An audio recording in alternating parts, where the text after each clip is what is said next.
and ran the other way, singing oom ba ba ba, oom ba, shiddy dee dee dee, oom ba ba ba, oom ba, shiddy dee dee dee, oom ba ba, oom ba, shiddy dee dee dee, oom ba ba, oom ba, shiddy dee dee dee, oh yeah, oh oh oh oh oh, ba, ba ba. When I was jumping over tombstones, I ran right through a fence. I tripped over a body, nearly lost my sense. Sat down to rest on a pile of old bones.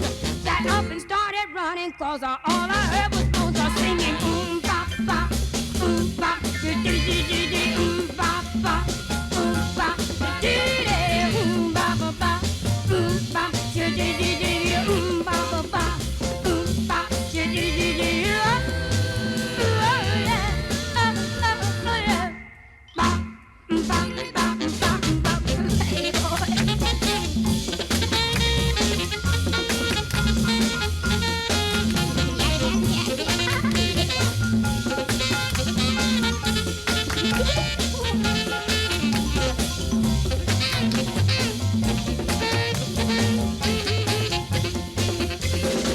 Well, if you walk into a cemetery one dark night, up jumps a preacher and he gives you a fright. Ain't no use to turn around and puff the other way, cause if it's for you, baby, it's gonna get you anyway. Well, oom ba ba ba, oom ba, dee-dee-dee-dee, oom ba ba ba, oom ba, dee-dee-dee-dee, oom ba ba, oom ba, dee-dee-dee-dee, oom ba ba ba, oom ba, dee-dee-dee, oh, oh, oh, yeah, oh, yeah, ba, ba, ba, ba, ba, well, ba, ba, ba, yeah, man, I was so scared, I was a moving.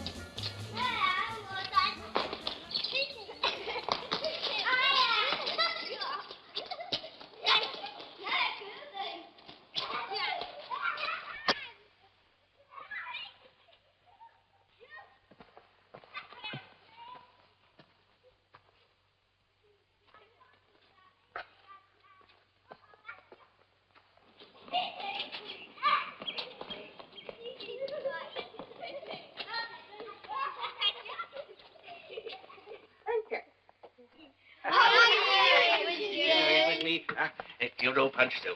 He's very nice, isn't he? I know some of you have to get home rather soon, so there's your little present, my dear.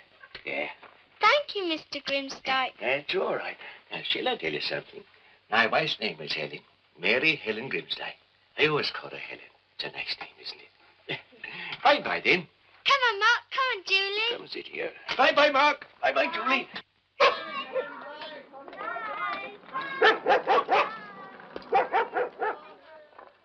Two little dicky birds sitting on a wall. One named Peter, one named Paul. Fly away, Peter. Fly away, Paul. Come back, Peter. Come back, Paul. That's it. You think you could do that?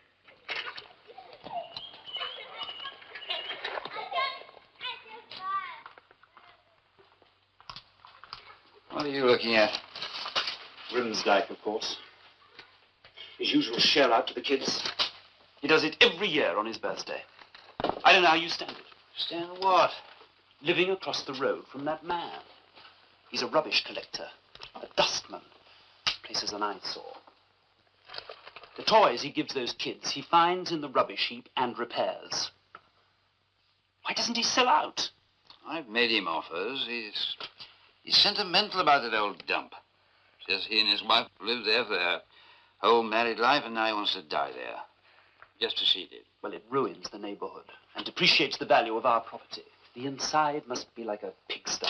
He owns the place free and clear. There's nothing we can do about it. Bye-bye. See you tomorrow. Shut the gate. Bye-bye.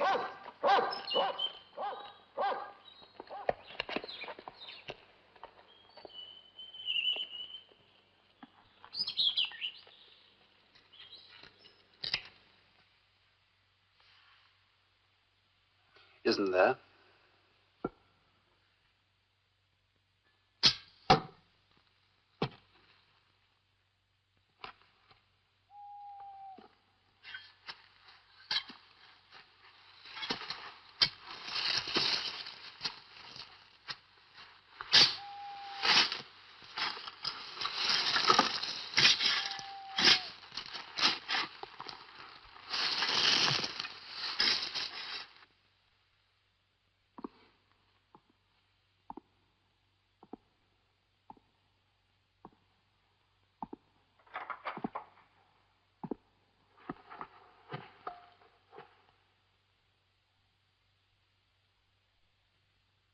What on earth have you been doing?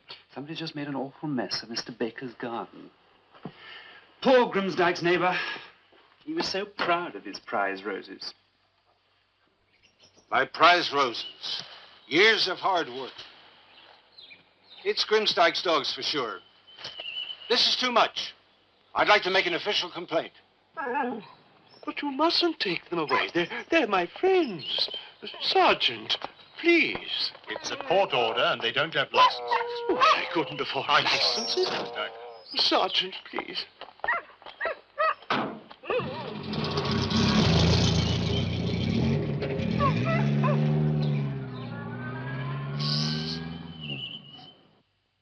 Darling? Darling? Are you there, darling? Are you there, darling? Can you hear me? Can you hear me? Is there anything you wish to tell me?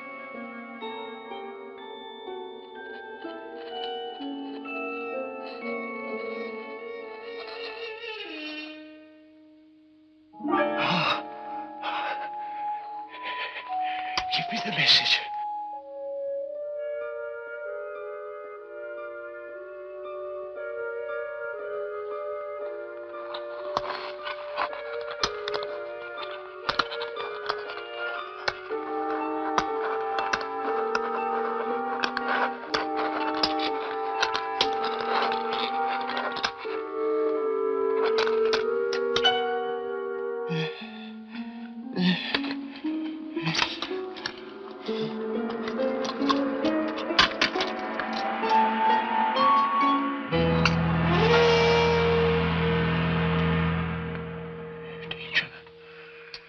Danger? Who to? Is it one of the children? Who to? Well, just think it over, Councillor Ramsey. Grimsdyke's due to retire in 2 years. He's done his job well. There's no reason why the town council He's too old. Did you think a younger man? He'd lose his retirement pay. And save the town some money.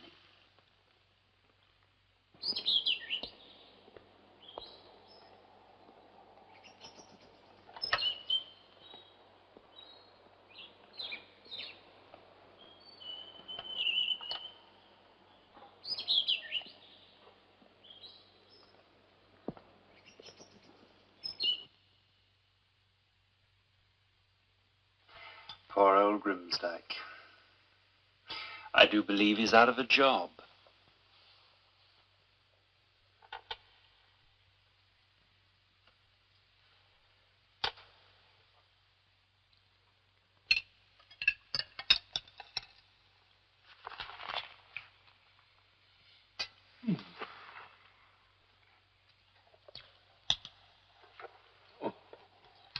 Flowers a little wilted, aren't they, my dear? God bless you. Plenty more in the garden. I'll get you some tomorrow.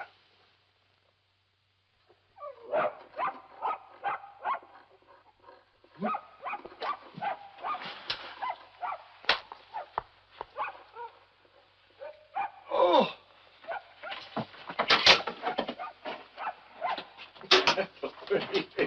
Oh, Jamie! Jamie, my little Jamie! Oh, I wondered where you were. Oh, I'm so glad they didn't get you. Welcome home. Oh, better save money now, hadn't we? Hey, look, Helen, look who's come back. Our little Jamie. Oh, that's wonderful. You're our only friend, huh? You and the children? We thought it might be neighborly to let you know what was going on. It's very kind of you to draw our attention to this, Mr. Elliot. It's so difficult to know what one's children get up to when they're out of one's sight. After all, last year, I remember... You can tell from looking at his house what a filthy old man he is. Constantly filling it with children. Heaven knows what his motivations are. Now, don't forget what I said. Just stay away from him. But, Mummy, he's such a nice old man. Don't argue with me. You're not to see him again, ever. Why don't you go and play in our garden? And don't take any more sweets from him. Carrying rubbish all day. His hands must be filthy. You and your Mr. Grimsdyke. Now remember, I don't want you to go anywhere near him. Oh, Mom. And that's final.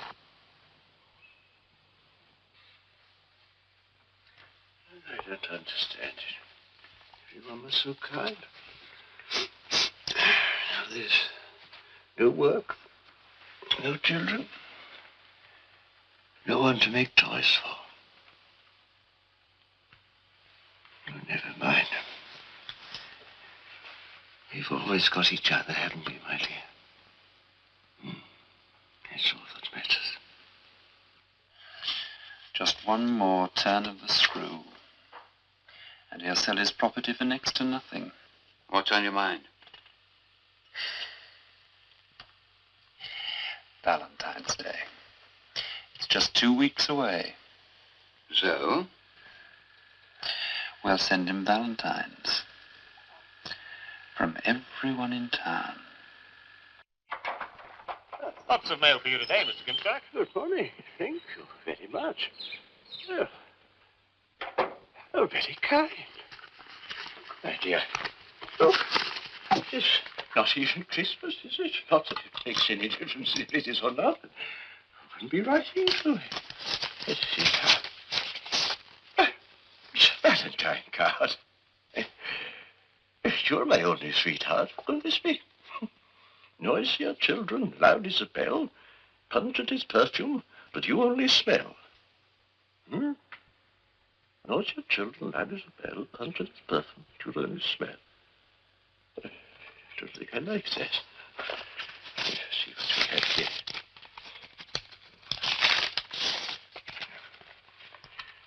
A tree is beautiful if its owner prunes it, but our town isn't, because your presence ruined it. Oh.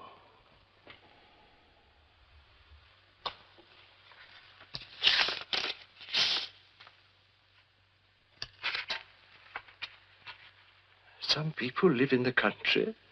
Some people live in the town. Why don't you do us a service? Jump in the river.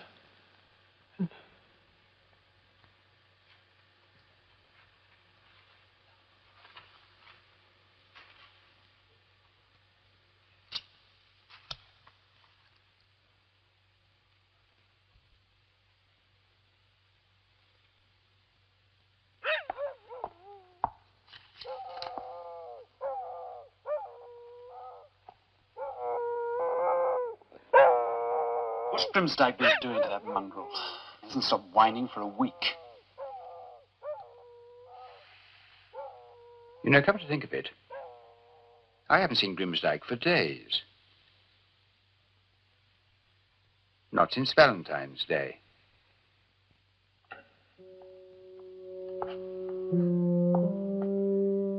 It can't be far away if the door's open. The place is spotless. I thought it was filthy.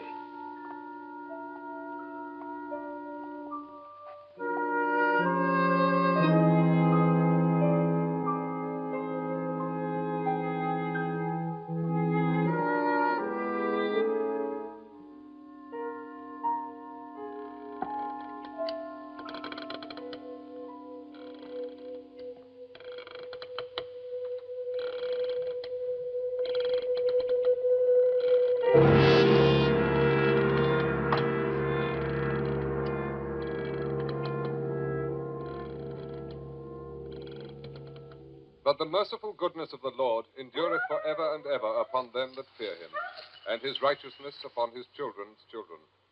Forasmuch as it hath pleased Almighty God of his great mercy to take unto himself the soul of our dear brother, Arthur Edward Grimsdyke, here departed. We therefore commit his body to the ground, earth to earth, ashes to ashes, dust to dust, in sure and certain hope of the resurrection to eternal life through our Lord Jesus Christ, who shall change It our was vile kind of body you to pay for the burial. unto his glorious It was the least I could do. according to the almighty He word was a whereby neighbor. he is able to subdue all things to himself.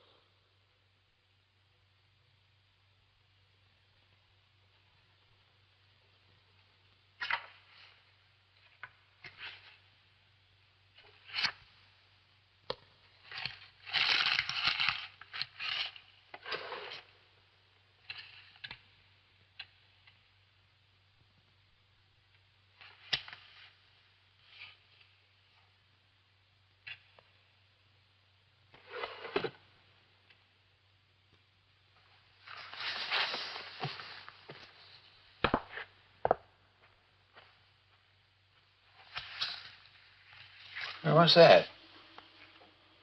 Valentine's cards. The ones left over from last year. When? She must be a year ago.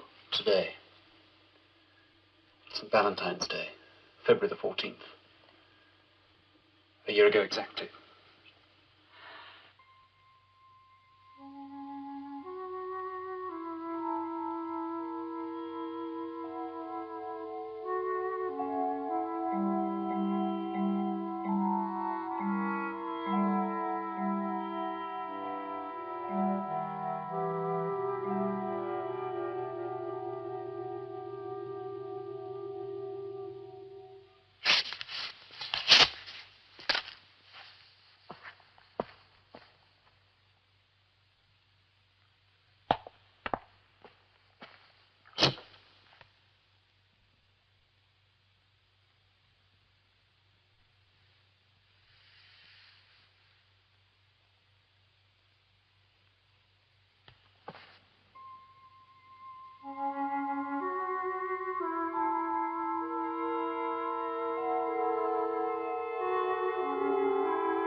Yeah, well, I'm going to bed.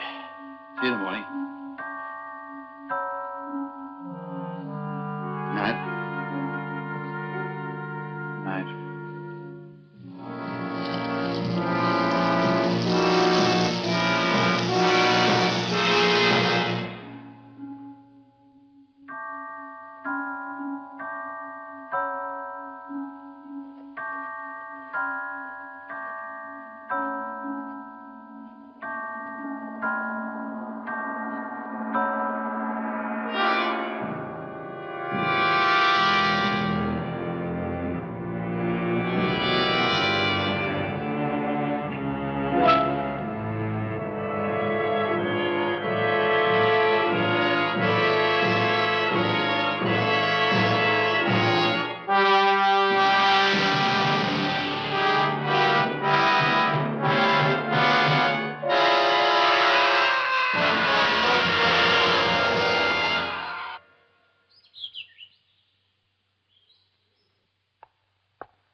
You were mean and cruel right from the start.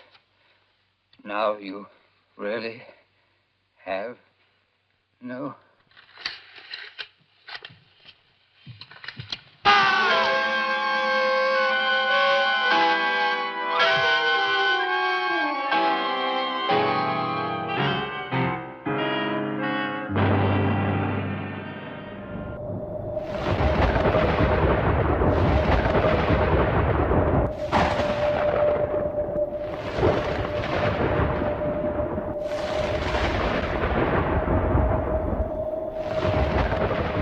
You gotta put down with it, please, Catherine blocks the The Strange Dr. Weird.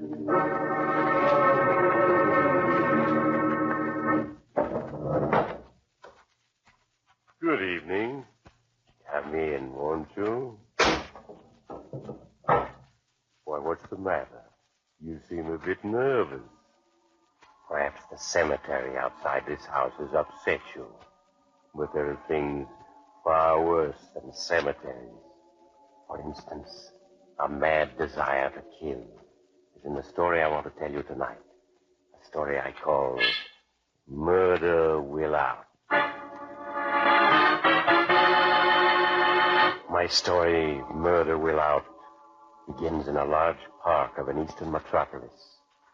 It is late at night, and the park is all but deserted. Near a small underpass, a young man stands leaning against a tree, whistling softly. As he hears the approaching footsteps, he becomes tense. Good evening. What do you want? You're very young and beautiful. Please let me pass. Your throat is white, soft, and lovely. If you don't get away from me, I'll scream. I only want to put my hands around your throat. Stay away from me! Oh, that's it, struggle. I like it when they struggle. But they never break my grip. I'm too strong.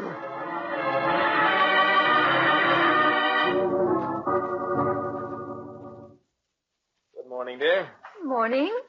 Philip, did you have to work so late in the office last night? Why, it was after 1 when you got home. Oh, I'm sorry, Helen, but you know how busy I get towards the end of the month. Morning paper come yet, dear? Yes, here it is. Philip, they found another girl strangled to death last night. Oh, you don't say. Isn't it horrible? 5 young girls in less than 2 months. It's getting so I'm afraid to go out alone at night. Oh, Philip, speaking of going out, will you be working tonight? Well, I don't know yet. Why do you ask? Well, Claire Winthrop made an appointment for me tonight with that marvelous new fortune teller, Andre Duval. And I want you to go with me. Helen, you know what I think of fortune tellers. They're all a pack of frauds and charlatans. Oh, but Duval isn't a fraud, Philip. Oh. He's predicted some of the most amazing things that have come true. Helen, that's nonsense, pure nonsense. I tell you he's a fraud, just like the rest of them. All you're doing is wasting your time and money. Nevertheless, I want to try him. And I want you to go with me. Please. But I may have to work tonight. Well, my appointment with Duval isn't until 10 o'clock. Surely you can manage to meet me there by then. Well, all right, Helen. I'll be at Duval's tonight, and I'll prove to you that he's a fake, just like all fortune tellers.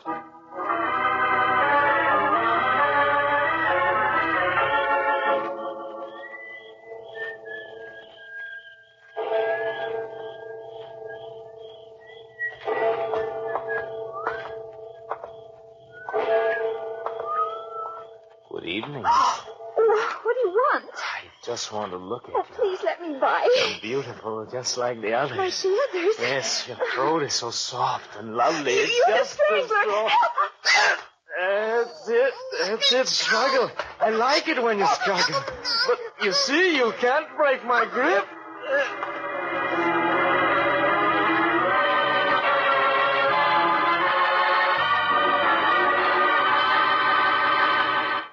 In the large, luxurious apartment of Andre Duval, Helen Arnold waited impatiently for the arrival of her husband, Philip. The grandfather clock in the foyer showed the time to be 25 minutes past 10 as Philip entered. Hello, darling. Sorry I'm late. I was delayed.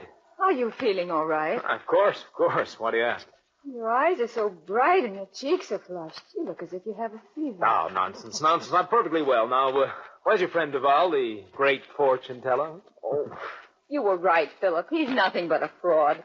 I paid him $10 and he prophesied nothing but unhappiness. This grows more and more interesting.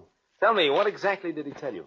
He said that someone very near and dear to me was destined to die within a year. Well, this Duval's a cheerful fellow, isn't he? I must have him tell me my fortune, by all means. Oh, it's just a waste of time and money. Come on, please, Philip, let's go home. Oh, nonsense. I wouldn't miss this for the world. Now, where is he? Come on.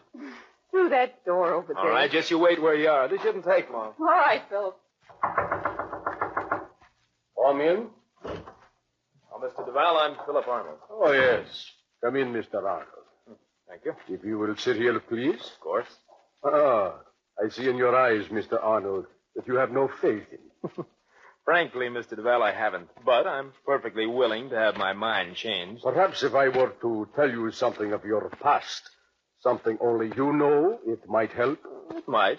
If you will run the palm of your left hand across this pile of sand, please. Oh, well, all right. There you are. Well, come on. What are you reading the sign? I see many things in the sand, but even I may be wrong. Would you mind running the palm of your hand across the sand again?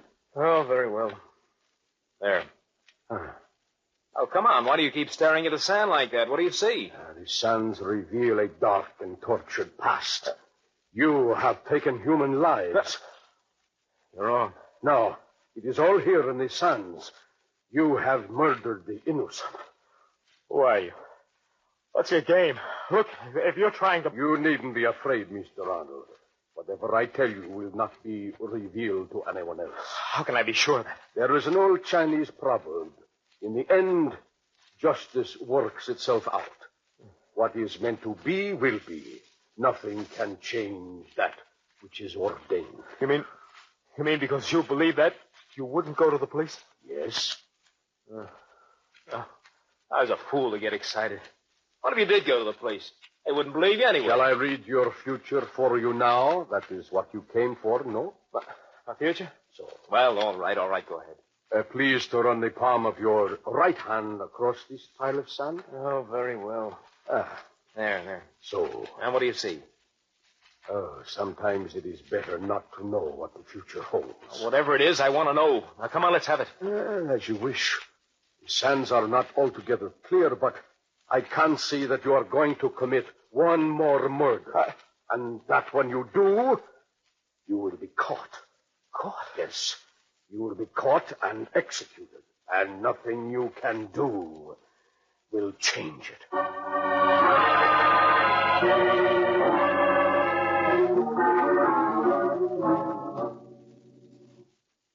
Philip, what's wrong with you? Ever since Duval told your fortune the other night, you've been nervous as a cat. I'm perfectly all right, I tell you. Oh, you're not. You haven't slept a wink for 3 nights.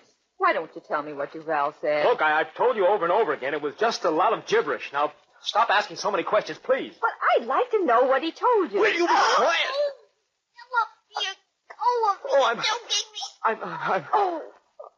Helen, I'm sorry. I don't know what came over me. I didn't mean to choke you, darling. I'm sorry if I nagged you. Helen, my head aches. When I needed some fresh air, I'm going out for a walk in the park.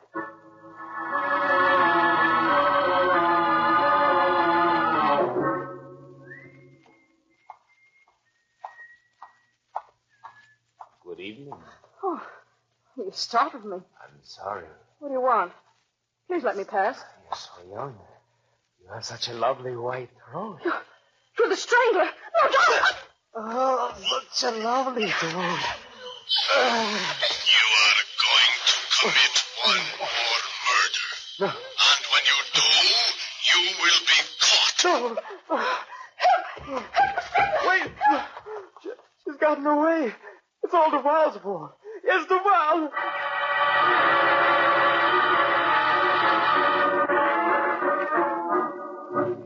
I had my hands around her throat, Duval, when suddenly I heard you speaking to me. You said you're going to commit one more murder. And when you do, you'll be caught. And thus it shall be. Nothing can change that which is ordained. But I didn't murder her. Don't you understand me? I lost my nerve and I let go of her. She got away from me. Nevertheless, you will commit one more murder, and when you do, you will be caught and executed. Well, tell me, for whose death will they execute? The sands are confused. I can't be sure. Well, don't you see? If I know the name of the person, I won't go through with the murder. Then I can't be executed for I doing tell you, it. I cannot tell the name of the person for whose death you will be executed. You're lying. You can, but you won't. I cannot do it. It is useless for you to insist. I'll make you tell me. I'll make you. I'll make you. Not until you tell me what I want to know. I can't. You can and you will. You saw it in the sand. Give me the name. No, I give it to me. Yes. Now I know. That's better. Now, what's the name? The sands are confused. I didn't know before, but now, suddenly, I know. Come on, what is it? The name is Andre Duval. You? Yes. You? Yes. But Duval, you're not going to die. You're going to be all right. No, I am dying. The strain and the shock have been too great for my weak heart. No. I have only a few moments.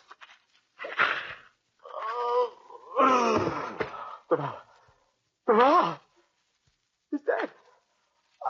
I murdered him. What's going on in there? Open up! It's the police!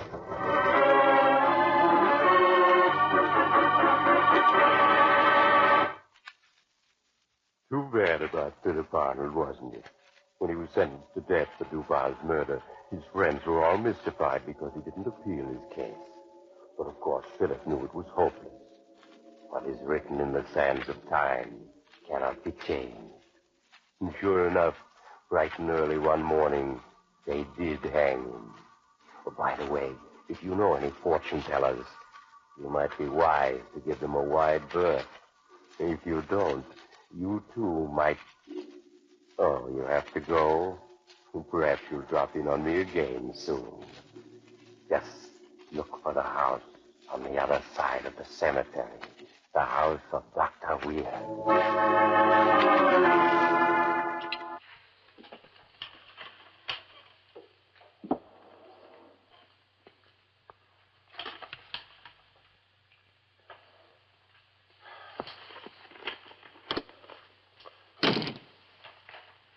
Well, that's it, Ralph, I'm afraid.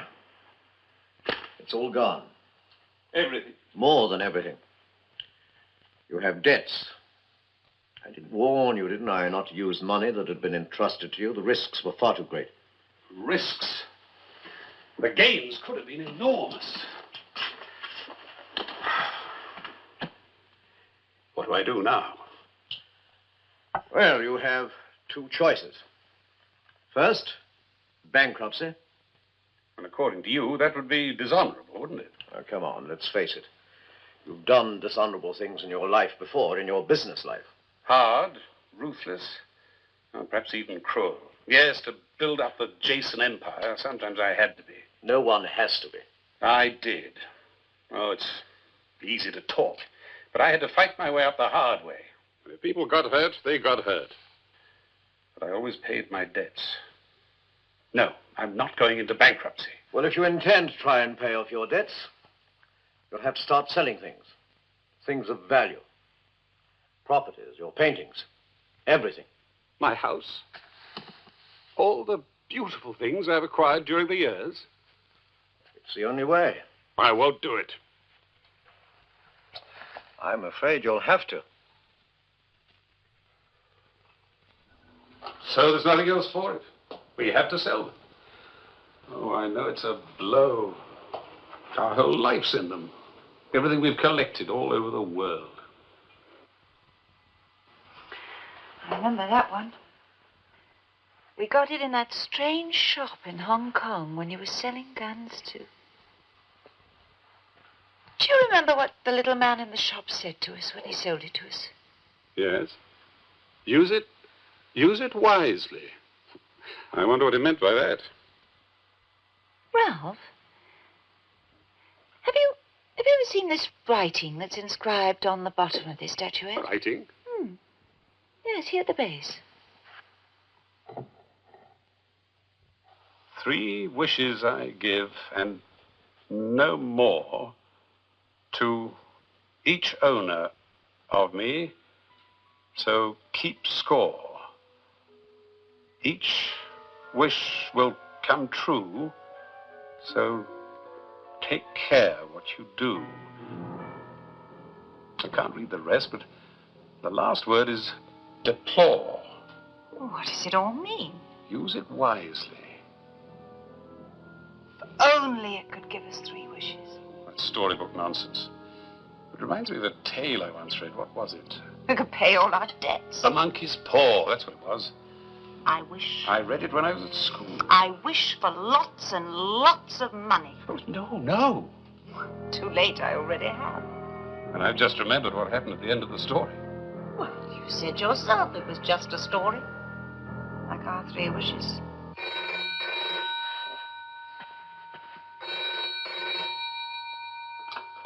Hello? Oh, hello, Charles. I'd like you to come down to my office. Right now? Yes, straight away. What's it all about? It's very important. It's about money. I'd like you to come straight away. I'll be right there. That's Charles. He wants me to go and see him right away. He said something about money. Money?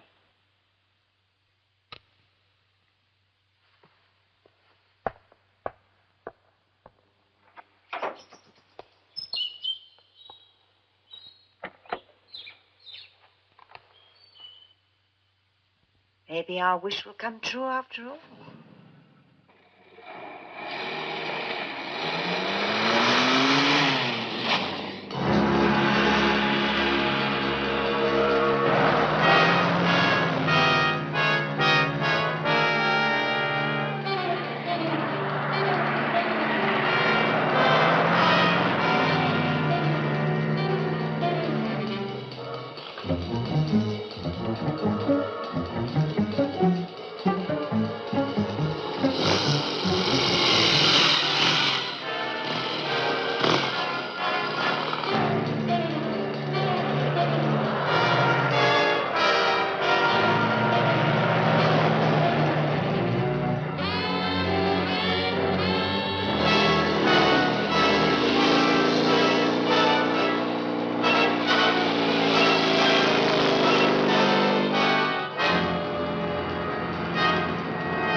Hello.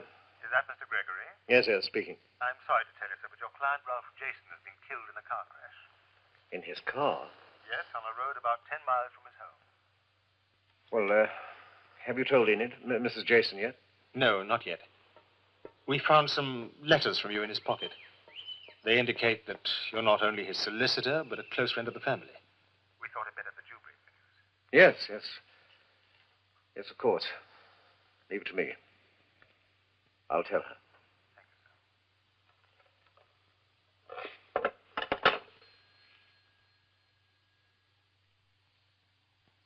Ralph?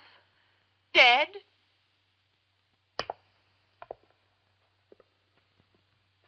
They found him in the wreckage of his car. He'd obviously lost control, skidded. Enid, this may not be the best moment to talk about this, but it may alleviate some of your other worries. You realize this accident makes you a rich woman. Rich? Ralph's insurance. He always carried a large policy with a double indemnity against accident. Oh, Charles, I wished for lots and lots of money.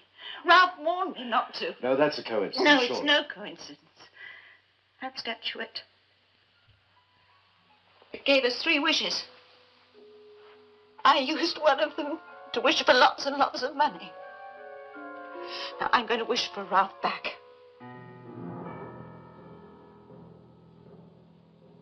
Charles, do you know the story of the monkey's paw?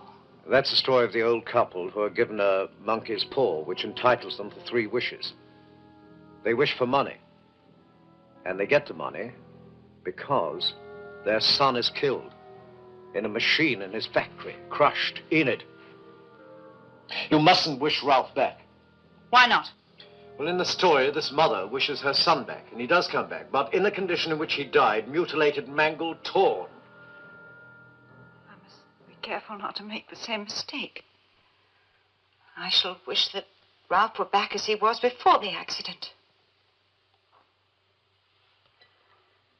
I wish Ralph were back exactly as he was immediately before the accident.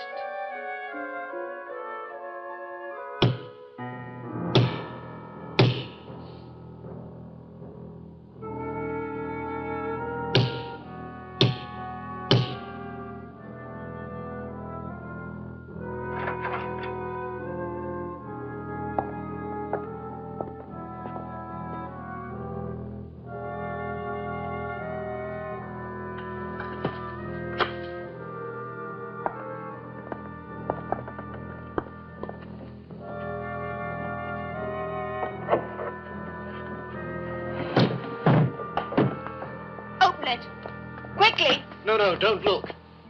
His body was mangled in the crash. Mangled? It wasn't mangled. Mr. Jason died of a heart attack at the wheel.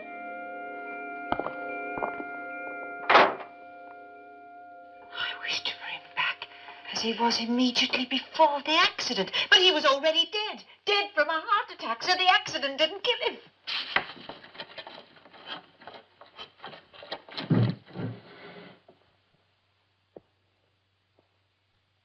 Only one more wish. Enid. Please go away. Please. Leave me alone. I want to be alone with him, please.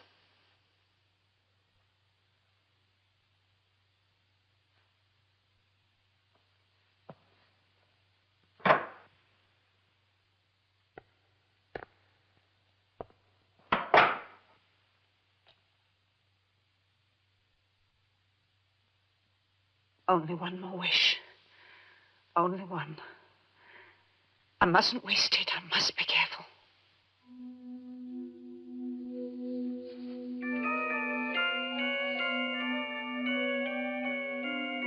Please, please. I wish Ralph were alive now. I don't want him to die ever. I want him moving, breathing, talking, alive. Now, forever.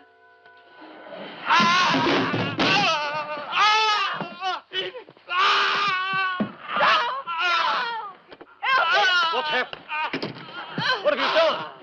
I wished him alive again, forever. But don't you realize he's been embalmed? His veins are filled with embalming fluid burning into him. I need to do something.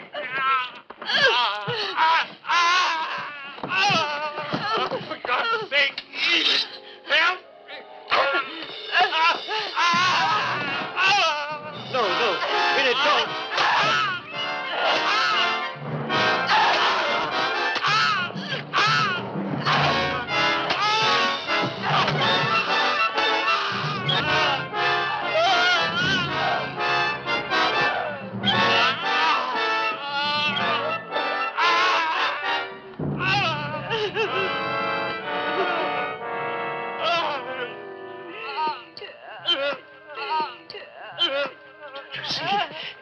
You wished him alive forever. You can't kill him. Every piece of him is alive still.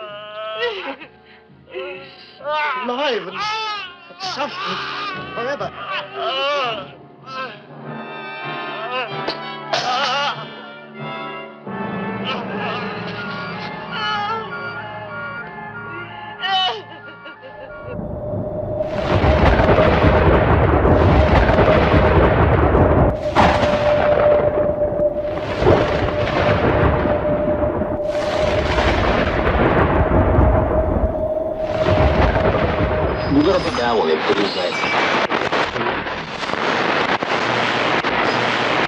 Catherine blocks the hostage.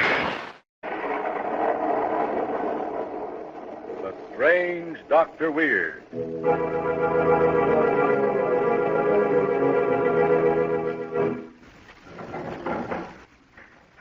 Good evening. Come in, won't you? Well, what's the matter? You seem a bit nervous. Perhaps the cemetery outside this house has upset you. But there are things far worse than cemeteries. For instance, a ship at sea. A ship doomed by fate. As in the story I want to tell you tonight. A story I call Murder Ship.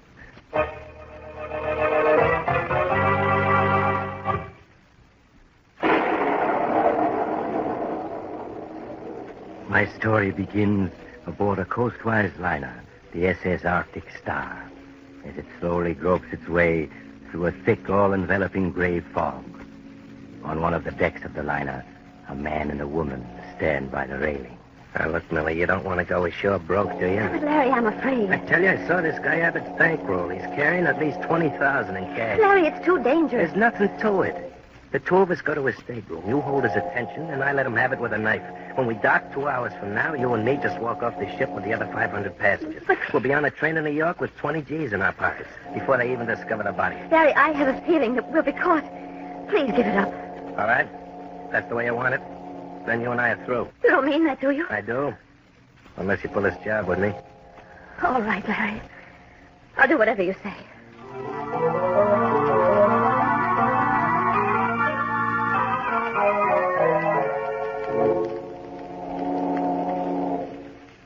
This is Abbott's stateroom, Millie. Don't forget what you're supposed to do. I won't. Hello, Mr. Abbott. May we come in? Why, yes, of course, Mr. Sanders. How are you, Mrs. Sanders? Quite well, thank you. Larry and I would like you to have a drink with us before we dock. Why, I'd like to very much, but I haven't much... Surely you can spare a few minutes. Well, if you put it that way, I guess... You stabbed me. Is he dead? Yeah. Now, where's that bankroll of his? Here it is. Look at the size of it. And let's see. Larry, let's get out of here. 9, 10, 12, 14, 16. Oh, Larry, please. 18, 20, 21. A little over 21,000. Well, Millie, was it worth the risk? Oh, yes, only let's get out of here. I have a feeling that something... Larry, what's happened? Felt like a collision with another ship. Come on, let's get up on deck. Larry, what's wrong? Don't seem to be able to open this door. But it's the only way out of here. It's jammed. Maybe I can break it down. Oh, Yost, it's too solid. Oh, if we don't get out of here, we'll go down with the ship. We'll drown. Maybe if we yell, someone will hear us and break the door down with an axe. Help! Help! What's that? Help! We're in stateroom D7. The door's stuck. Help! Oh, Larry, it's no use. It's no use unless it's behind the ground. No, don't say that, Millie. Help! Help! Oh, Larry, look. The floor of the stateroom is beginning to slant. The ship's sinking. No, it's your imagination. No, look. Water's coming in under the door. Oh, we're sinking, Larry. We're sinking. Help! Stop cracking! Let us drown! Help!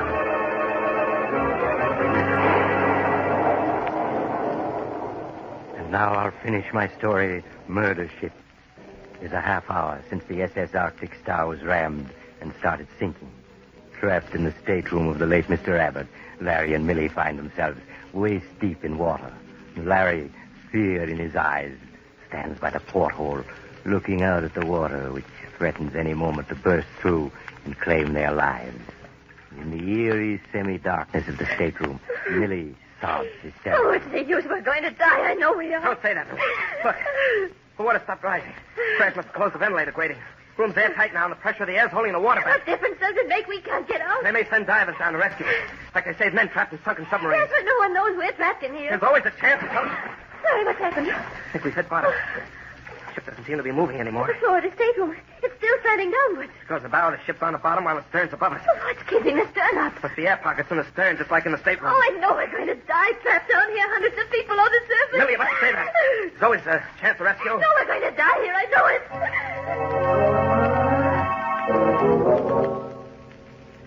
How long have we been trapped in here, Larry? About 5 hours. I'll be glad when it's over. We're dead. I can't stay. Larry, Millie, what is it? I thought I saw something go past the porthole. Porthole? Let me see. Millie, there's a diver out there. Does he see you? No, I only had a flashlight or something to signal him with. Your cigarette lighter. Yeah, that's it. Oh, hurry, Larry, hurry. Yeah. I'll have it lighted in a second. There. There.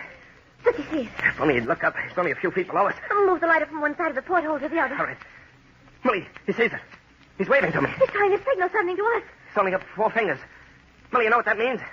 We'll be rescued in 4 days. How can they possibly get us out of here? I don't know, but they'll do it somehow. All we have to do is hang on for 4 days, Millie. I better signal back so we'll know we understand. Yeah, look. He sees the 4 fingers I'm holding up. He's waving at us. Yes, you're right. Look, he's signaling to the surface. They're pulling him up. He's gone. Oh, Larry, do you think they'll really be able to rescue us? Of course. Send down a diving bell or something like that. I'll get us out of here, Millie. Only it'll take a little time. 4 days. Larry, what if the oxygen in here doesn't hold out? Yeah. You're right. There may not be enough air in here to last 2 people for 4 days. Oh, we'll just have to hope there is. I'm afraid I can't afford to take that chance. What do you mean? A knife? Yes, Millie, a knife. Larry, you're not I'm doing afraid I must, Millie. Can't allow you to breathe the air that may save No, me. Larry, no. I won't let you kill me. Where'd you get that gun? Oh, my purse. Now, you keep away from me. Give it to me. You hear? Give me that gun. No, you're going to kill me. Stay away from me or I'll shoot. Stay away.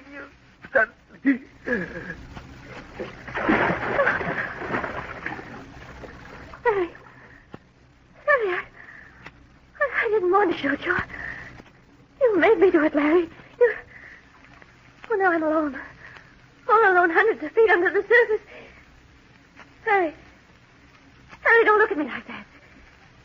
Harry, please don't stare at me like that. Harry, stop staring at me. I can't stand it here any longer. I've got to get out of here. The porthole. I'll leave through the porthole. I won't stay here with you another minute. As soon as I open this portal, I can't open it. It's stuck. I've got to find something to open it with. I've got to find something to open it with.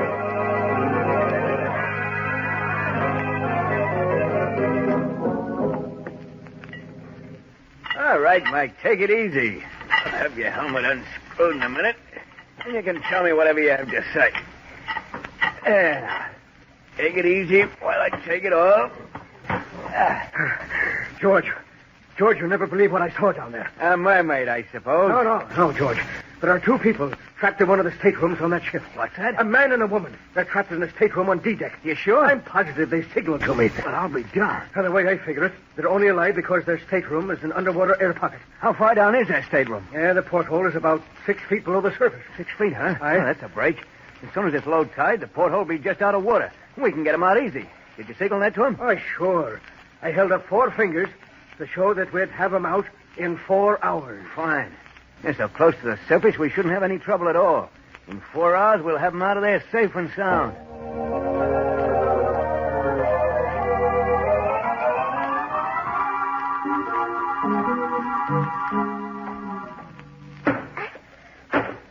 His gun ought to force the bolt back.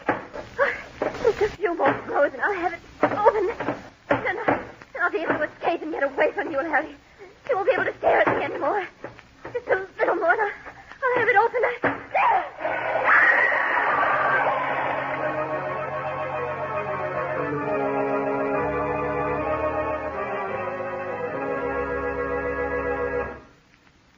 Millie should have known that as soon as she got the porthole open, the water rushing in would keep her from getting out. Too bad, wasn't it? Such a nice couple, but so unlucky to die in such a horrible way, only 6 feet below the surface. All because they couldn't wait just a little while longer. Their bodies are buried in the cemetery right outside my door. Perhaps you'd like to visit their graves, and you have to go now. Too bad. But perhaps you'll drop in on me again soon. I'm always home. Just look for the house on the other side of the cemetery. The house of Dr. Weir.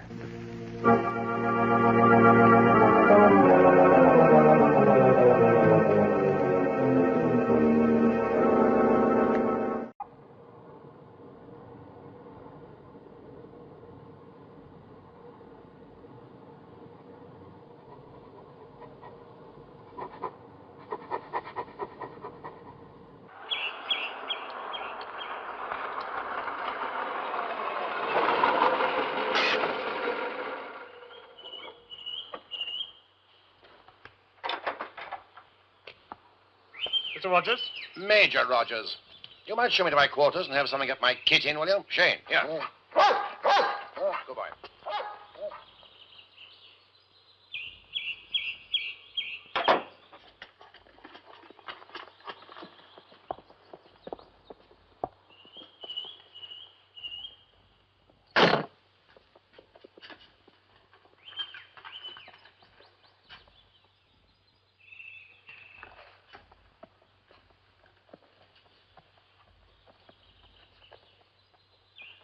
There were pictures on the wall.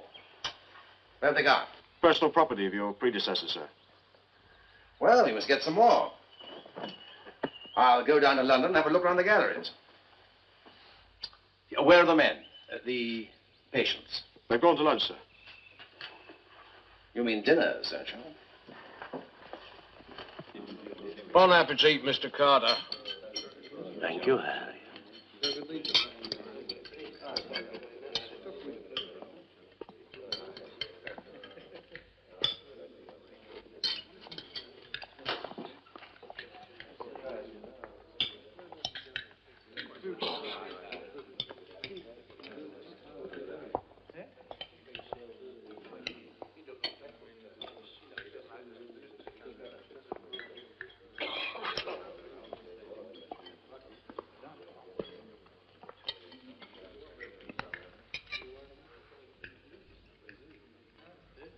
Good morning.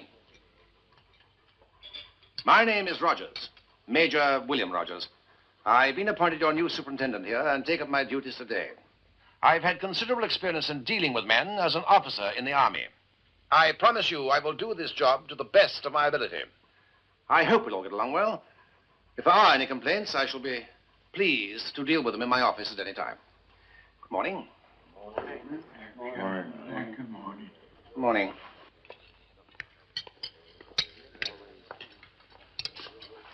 Jane.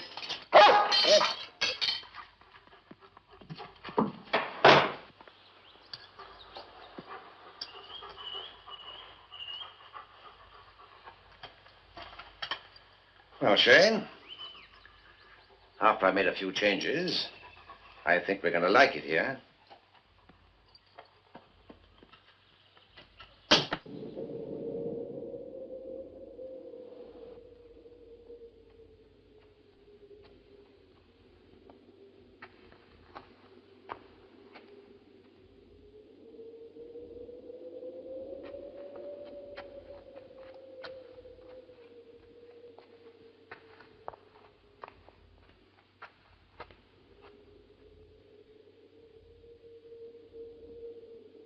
Stone cold. It's always like that now. All right, old boy. All right. I'll get you an extra blanket.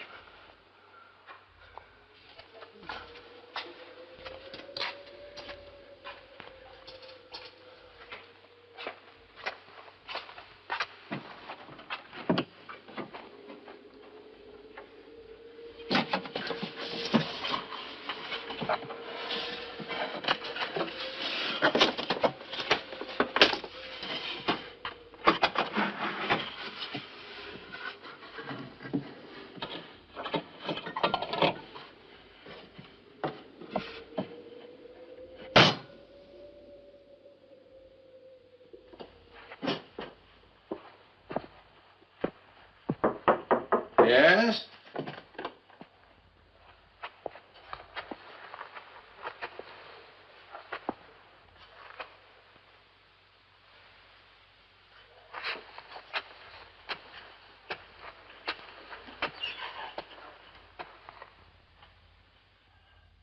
The men have asked me to come and talk to you.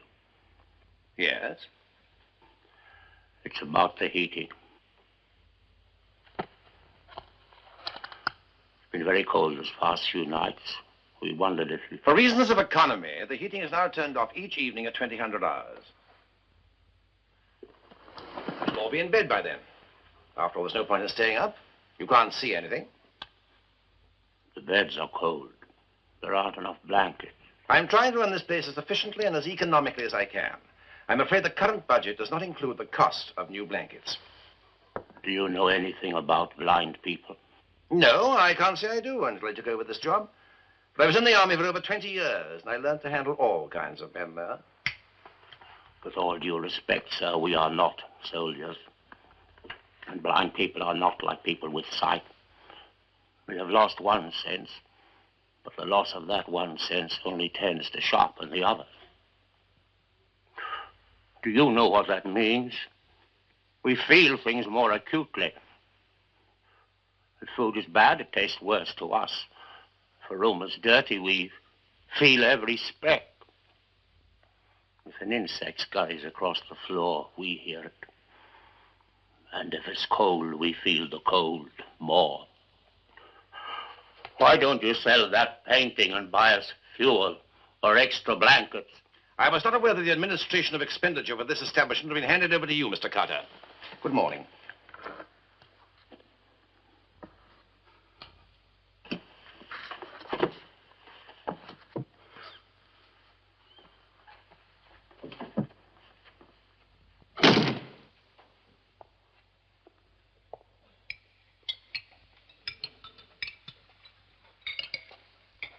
Dishwater. Filthy muck. No meat in it.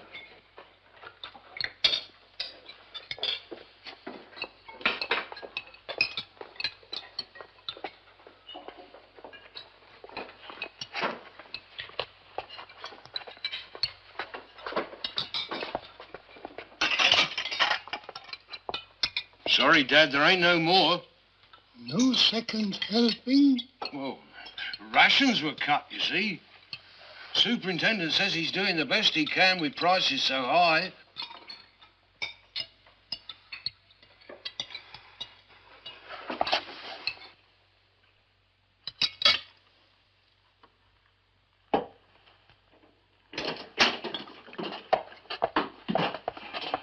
It's customary to knock on the door of a private office. What do you want? Can't you see I'm having my lunch? What is it? Nice juicy steak? Well, we get nothing but slop. Well, I do the best I can for you within the limits of the budget provided for me. But you eat meat and drink wine? I am the officer in charge. This isn't the bloody army. Mr. Carter, in the kingdom of the blind, even the one-eyed man is king. Say!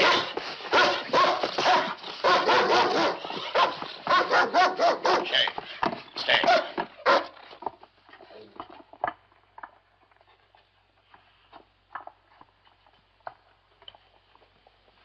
Yeah.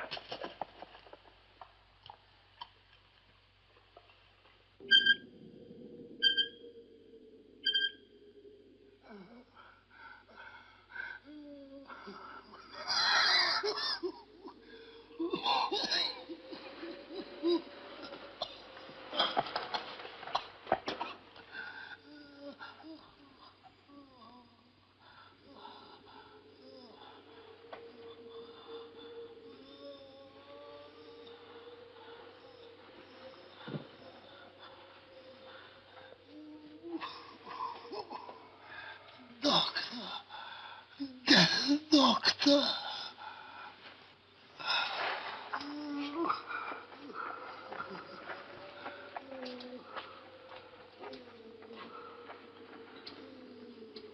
Do you realize it's gone midnight? Doctor. Who wants a doctor? It's Greenwood, sir. Well, can't it wait till the morning? He's ill, sir. Very ill. Well, I suppose I better take a look.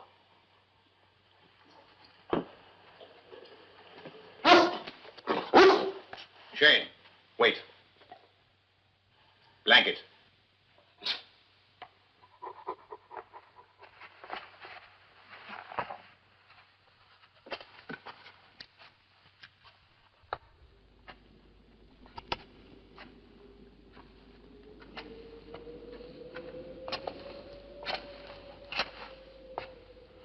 Which one is Greenwood?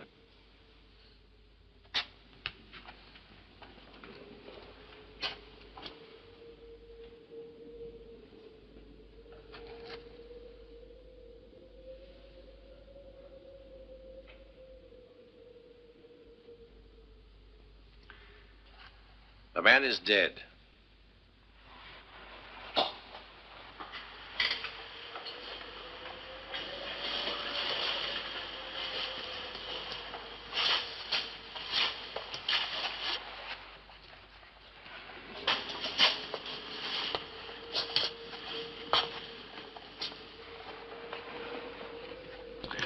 Very well.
Shane? Shane? Shane? What the hell do you think you're doing? Go back to your rooms, all of you. It's our turn to give the orders now.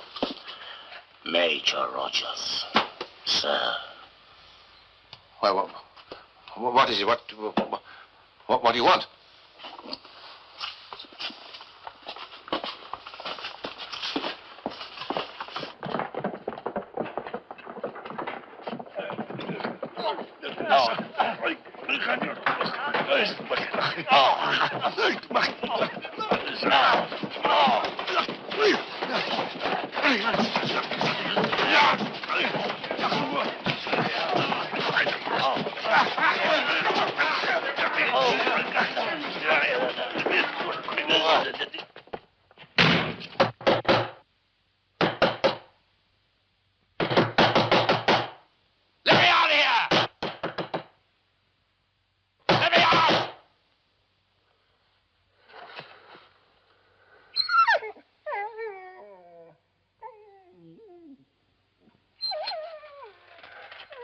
Shane. Shane. All right, boy. All right, boy. What is my dog?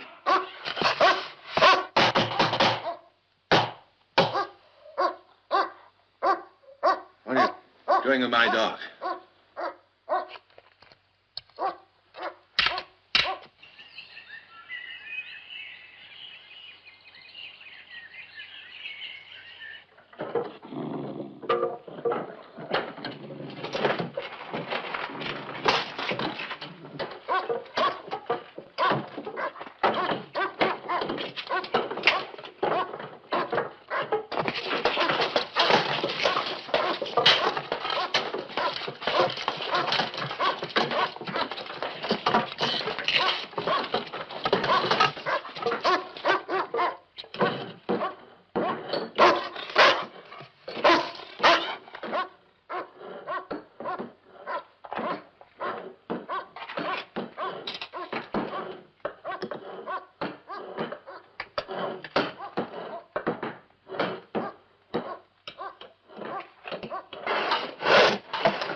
Your dog seems to be getting hungry, Major Rogers.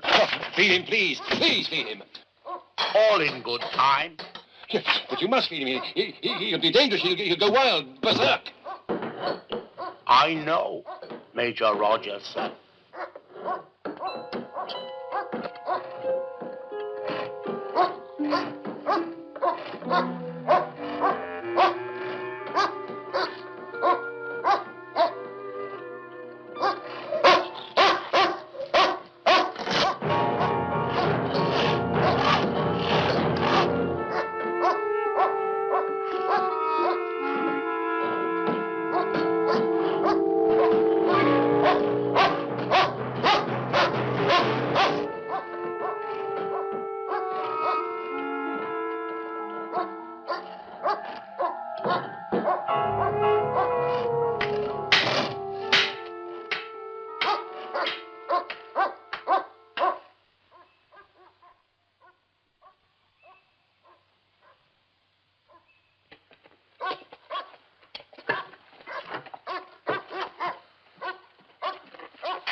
What are you doing out there?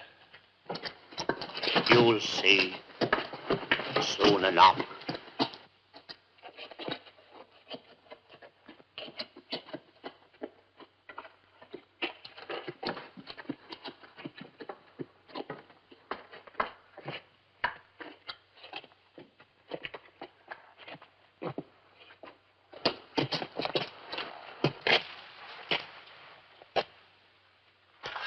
Look, give me something to eat, please, please. I haven't had anything to eat or drink for over 2 days. Please, please.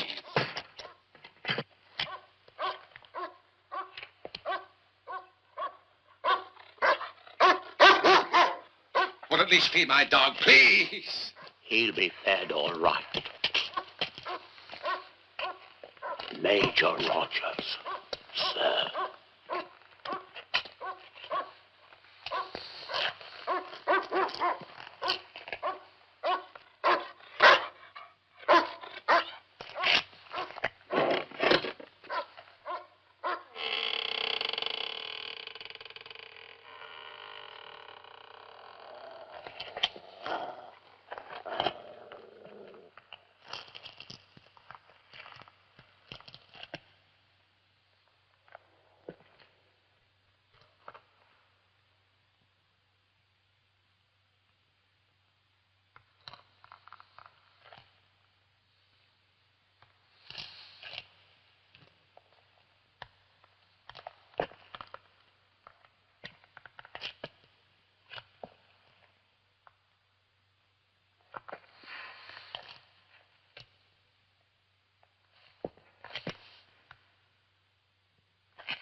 Catherine blocks the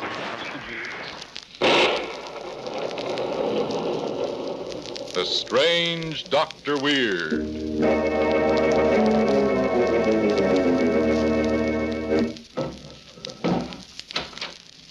Good evening. Come in, won't you? Why, what's the matter?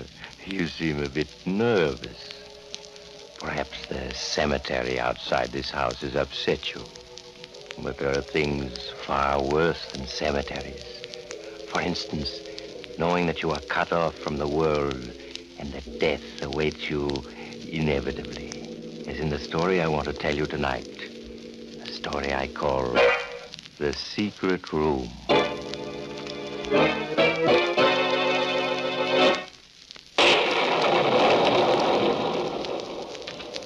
My story begins late one night in a lonely section of the Hudson Valley. A few yards away from the huge old Baxter mansion, two men hide behind a large elm tree, studying the mansion closely. By the half-light of the moon, initials can be seen on the backs of their blouses. The initials P.W., standing for Prisoner of War. Carl, why are you wasting time watching that house? Any minute now, they discover back at the poison camp that we killed that guard and escaped. I'm not wasting my time. See that little gray-haired man there in the house? Talking to the big fat man? Yeah, sure. What about him? He's going to supply us with money and clothes and food. Ah, one of our secret agents? No, he's my father. Your father? Yes. He brought me into this country as a child. He's caretaker of the house. For 15 years I lived in the house. If I was old enough to run away and join the army of the Third Reich. Oh, 15 years in America. That's why you speak such perfect English. Yes. Carl, it's your father. He's a Nazi. No. The old man's one of those stupid fools who believes in democracy. And the other man in there, who's he? John Baxter, the owner of the house. Come on. What are we going to do? We're going to get food, money, and clothes from him. He'll give it to us because I have this gun.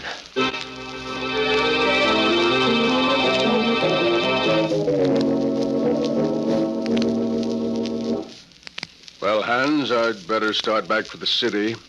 You're sure you won't come with me? No, thank you, Mr. Baxter. I don't like leaving you all alone in this house now that you're ill. But, Mr. Baxter, I don't mind. Just a telephone here. Really, I'll be Good evening, gentlemen. Carl. Carl. No, it can't be. Yes, Father. Carl. I thought you were in Germany.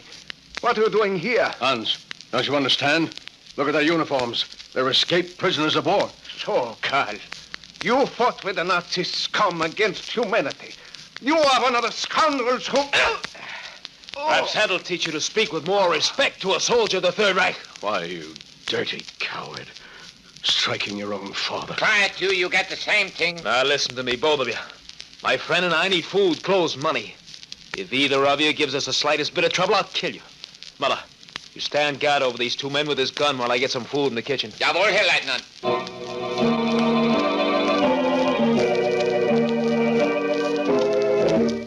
So, old man, you actually believe that the United States can defeat the armies of the Third Reich? What a fool you are. Here, Franz.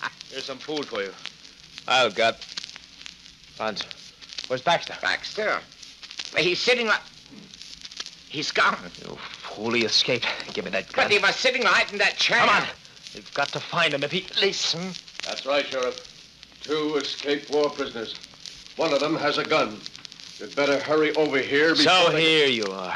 Put that down. Put the phone down or Sheriff, they've caught up... Little teacher, you swine. Mr. Baxter! Mr. Baxter! You killed him. Yes.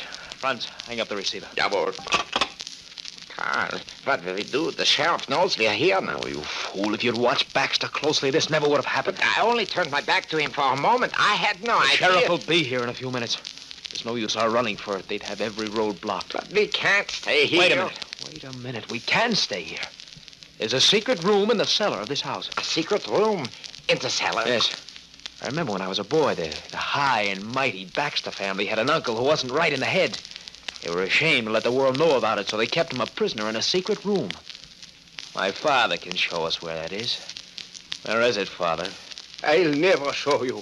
Oh, yes, you will, or I'll kill you just as I killed Baxter. Then go ahead. Shoot. Oh, no. That would be quick, easy. I believe in putting a man to death slowly, like this. No, Carl. Let go of me. You see, this way, it takes hours. No. No. Will you show us the secret room? Yes. Now you're being sensible. But hurry. The stupid sheriff and his men will soon be here.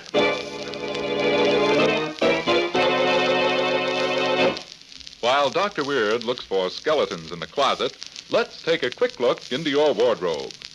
If there's an Adam hat in there, that's fine. If there's more than one Adam hat, that's even better. Because it takes more than one good hat to make a man's wardrobe complete. Every well-dressed man knows this, and well-dressed men also know that you can't go wrong with Adam hats. For there's no better hat value anywhere in America. Adam hats are made of fine fur felt, smartly fashioned, smartly blocked. You can choose from a wide variety of shades and a complete assortment of all the latest styles. You can easily afford more than one Adam because they are sensibly priced. You're welcome to stop in and look at the latest Adam hats in your nearest Adam hat shop. Now, Dr. Weird. And now to continue my story, The Secret Room. It is a few minutes later. Holding a flashlight in one hand, Hans Reiner leads the two escaped Nazis through the huge, musty old cellar. Karl, his gun in his hand, cautiously follows a few feet behind his father. And Franz, staggering under the weight of John Baxter's body, brings up the rear. At last, Hans comes to a stop. Here we are. Oh, very clever. One would never suspect there's a secret room behind that solid stone wall. How do you make the section of the wall open, old man? I press this concealed button here.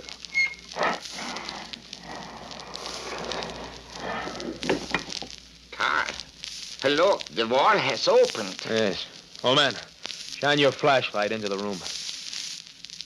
It's rather small, but it'll do for a few hours. All right, Franz, go on in. You too, Father. Very well. All right, old man. Close the door. Very well.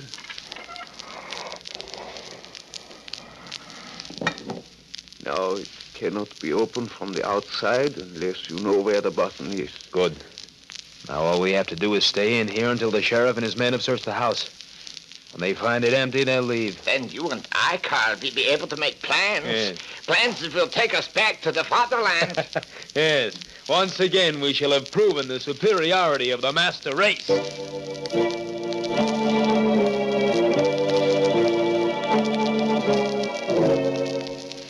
Carl, they've been gone for over an hour. Surely it's safe to leave now. Yes, I think it's safe. All right, old man, open the door. Open the door. I'm afraid I can't. You can't? What do you mean? This door only opens from the outside. It only opens from the outside. No, I forced it open. Franz, you fool, stop throwing yourself against the door. Stop it, I said. But he said the door only opens from the outside. That means we're trapped. What kind of a Nazi are you? Going to pieces like that? Can't you see he's lying? Would he be here if there wasn't any way to open the door from the inside? Yeah, you're right. He would not have allowed himself to be trapped in here, too. So, you swine, you lied to us. Would you take this? Now open that door quickly before I hit you again. I told you, the door can only be opened from the outside. So, you're going to be difficult, huh? Well, we're quite experienced in making men talk. Franz, hold his arms back. Jawohl, Karl. Before I'm through with you, you'll wish that you'd open that door when I first asked you to.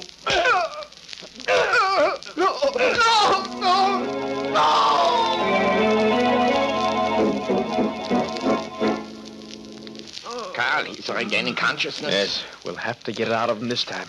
He can't last much longer. Yeah, he's already half dead. Well, Are you ready to show us how to open the door? I tell you, it can't be opened from in here. You're lying, I tell you. If that were true, you wouldn't have allowed yourself to be trapped in here with us. Do you think I mind dying in here? What do you mean? My heart. The doctors gave me only a few months to live. What's that? Yes. That is why I was willing to show you this secret room. I don't mind dying as long as you two die with me. You deliberately led us into this trap. Yes. I can think of no better way to die than taking you two Nazi rats with me. No. You'll never get out of here. No. Never. Someday, they'll find us still here. 4 white skeletons. Why, you... Oh! Carl. He's dead. Yes. Carl, we're trapped. Trapped, you understand? He wasn't lying. We can't get out. We're going to die in here, Carl. We're going to die. Too bad about Carl and France, isn't it? Imagine being trapped in a small room with solid stone walls, hour after hour, day after day, growing weaker all the time, until finally... But perhaps they both took the easy way out and used the gun they had. By the way, if you're thinking of buying an old mansion in the Hudson Valley, I'd look very carefully in the cellar for a secret room if I were you. After all, you wouldn't want to live in a house that was haunted by the ghosts of two... Oh, you have to go now? Well, perhaps you'll drop in on me again soon. Just look for the house on the other side of the cemetery. The house of Dr. Weir.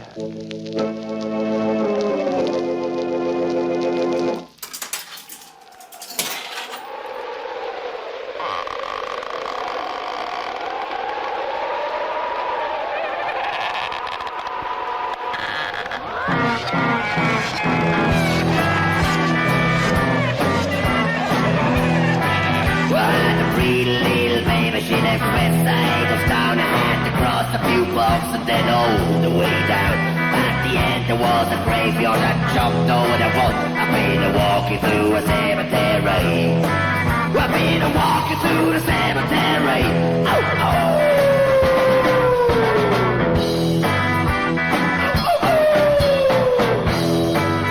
Was a big monument with some notes and a guitar.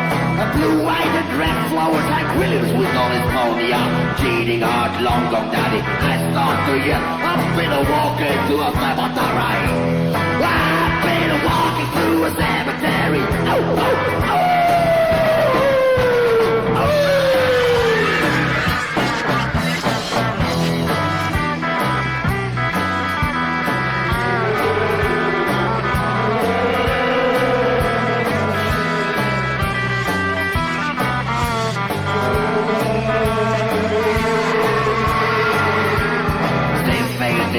And Robert Williams too. I felt the hand touch my legs, but baby, believe me, I keep cool. I looked down the ground, black smile, you turned on me. I'm walking through a cemetery. I've been walking through a cemetery. Oh, oh. Oh, oh. The last thing I remember was the kiss of Miss Death. Life flashed through my brain, I lay down in my deathbed. All the rock and roll saw me, tried to eat the most kid. I've been walking through a cemetery. I live now in a cemetery. I never could go out from this cemetery. Oh, oh, oh.